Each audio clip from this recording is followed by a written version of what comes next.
Hey you guys, my name is Callaghan and I am a serial entrepreneur in the beauty industry. I am so excited to be here today because I'm going to talk to you guys about how to start your profitable business.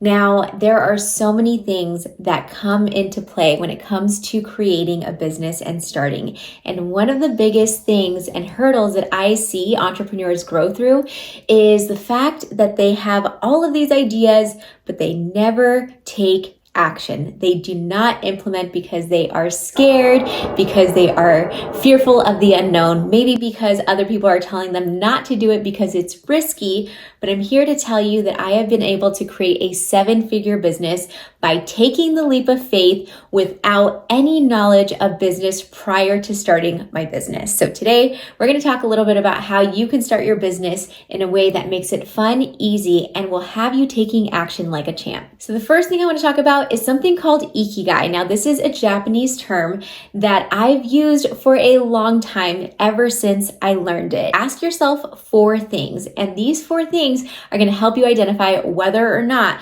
you should go on that career path or you should start that business.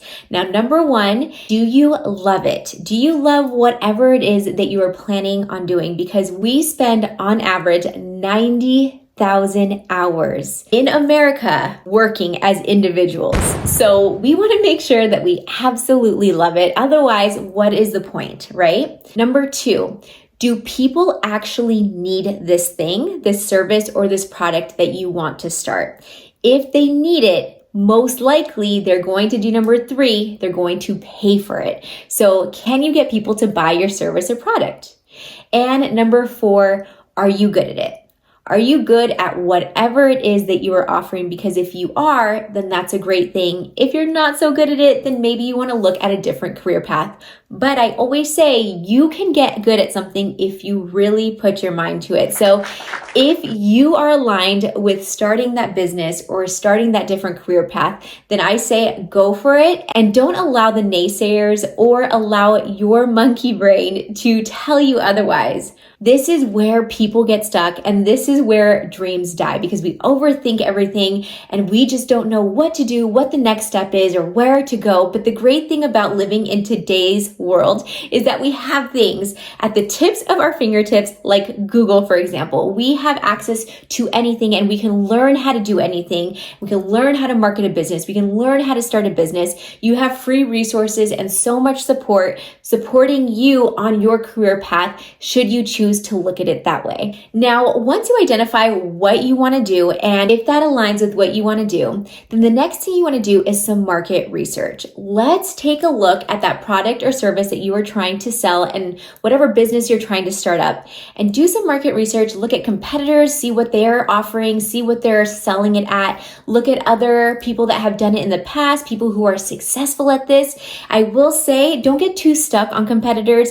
I usually just try to do this once a year just to kind of make sure that I am kept up with everything, all the trends that are going on, and I have a pulse as to what is going on in our industry. So you want to take a look at that, especially before you start a business, because otherwise it can be something that you're going into blindly. You want to make sure that you are understanding what is going on in the industry, what the trends are, and create a business plan with all of your market research in mind. That leads me to my next thing.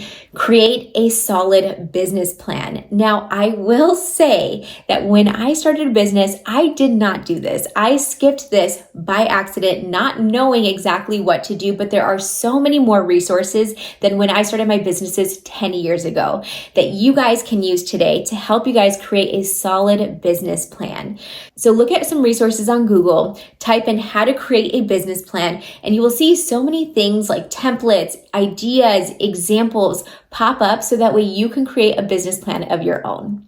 This is going to be your roadmap, your blueprint on how to really navigate how to start and grow your business. And sometimes you'll deviate from this plan. That's totally fine. But as long as you have an idea and a foundation to start off at, you are going to be good. So much better than me when I first started and didn't create a business plan. Now let's talk about getting finances. Did you know that in America, it typically costs on average $30,000 to $40,000 to start a business. What? Well, if you're starting a business for that much money, obviously you'll probably need some sort of financial backing. So whether that's your savings, whether that's friends and family, whether that's a credit line, a loan, there are different resources to help you get the money that you need in order to start a business. Personally, I loved the fact that I could start a spray tanning business at less than $2,000. And that's how I was able to grow my business from that $2,000 that I invested in all of my equipment, my online training, and getting everything situated. And literally 10 years later, I have a 7-figure business. So if you think about spending money as a cost, don't think of it that way. Your money is supposed to be looked at as an investment when you're initially starting a business, right? The whole idea of investing in an online training program, in equipment, in a storefront, and whatever it is that you need is with the intention to get your return on your investment back. It should never be something where you're just going to throw money away, right? If you want to go into business, you have to think this way. A lot of people get stuck on the financial part, but if you think about it, so many people spend so much money going to school, thousands and hundreds of thousands of dollars going to school for a $30,000 or so job. When you step into entrepreneurship, not even the sky's the limit, right? There's like no limitations on what you can do. And that really excited me in starting my own business, which is why I invested my last $2,000 that I had in getting a solid spray tanning course and equipment package. And that's how I was able to grow my business baby step by baby step by baby step. I always looked at it as an investment rather than a cost. And I think that's important for you to realize as well, because if you want to start a solid business, you are going to have to spend some sort of money to start up. Now for the final tip. This is so important because a lot of dreams die at the thought of starting a business because of fear, because of naysayers, and all of the things that come along with the unknown, right? You don't know what it's going to be. You don't have any guarantee that you're going to make money.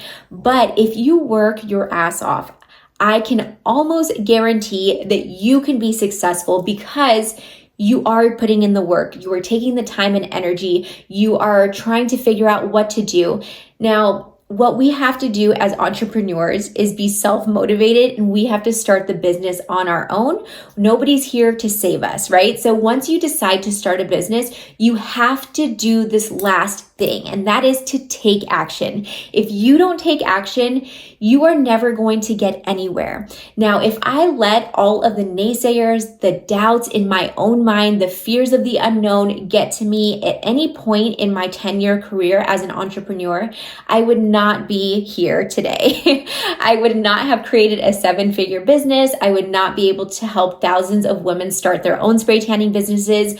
I would just be probably at another corporate job with a headset in my little cubicle, which is not where I wanted to be. So I absolutely love what I do now. It doesn't even feel like work at this time, but I knew that in the beginning, I had to learn everything that I could. So I used YouTube. I didn't even have podcasts back then, or I didn't know about them. I used YouTube. I used Google. I read books. I bought so many different resources like mentors, coaching programs, all the things that I could. I reinvested all of my profits back into my business so that way I could sustain learning, so I can continue to grow my business, because I knew that I didn't know enough, especially in the beginning, because I had no idea what the heck I was doing. I had no background in business. I had no background in entrepreneurship, like nothing. So this is your sign. If you have been thinking about starting a business and you've just been sitting there thinking about it, this is your sign to take action. One step at a time. You don't have to see the whole staircase, as Dr. Martin Luther King Jr. said.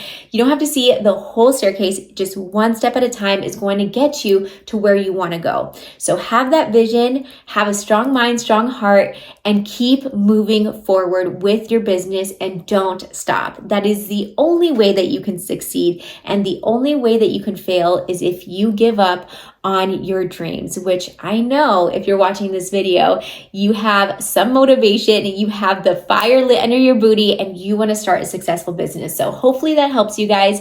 And if you need more tips, make sure that you subscribe to this channel, and I will see you guys on the next episode.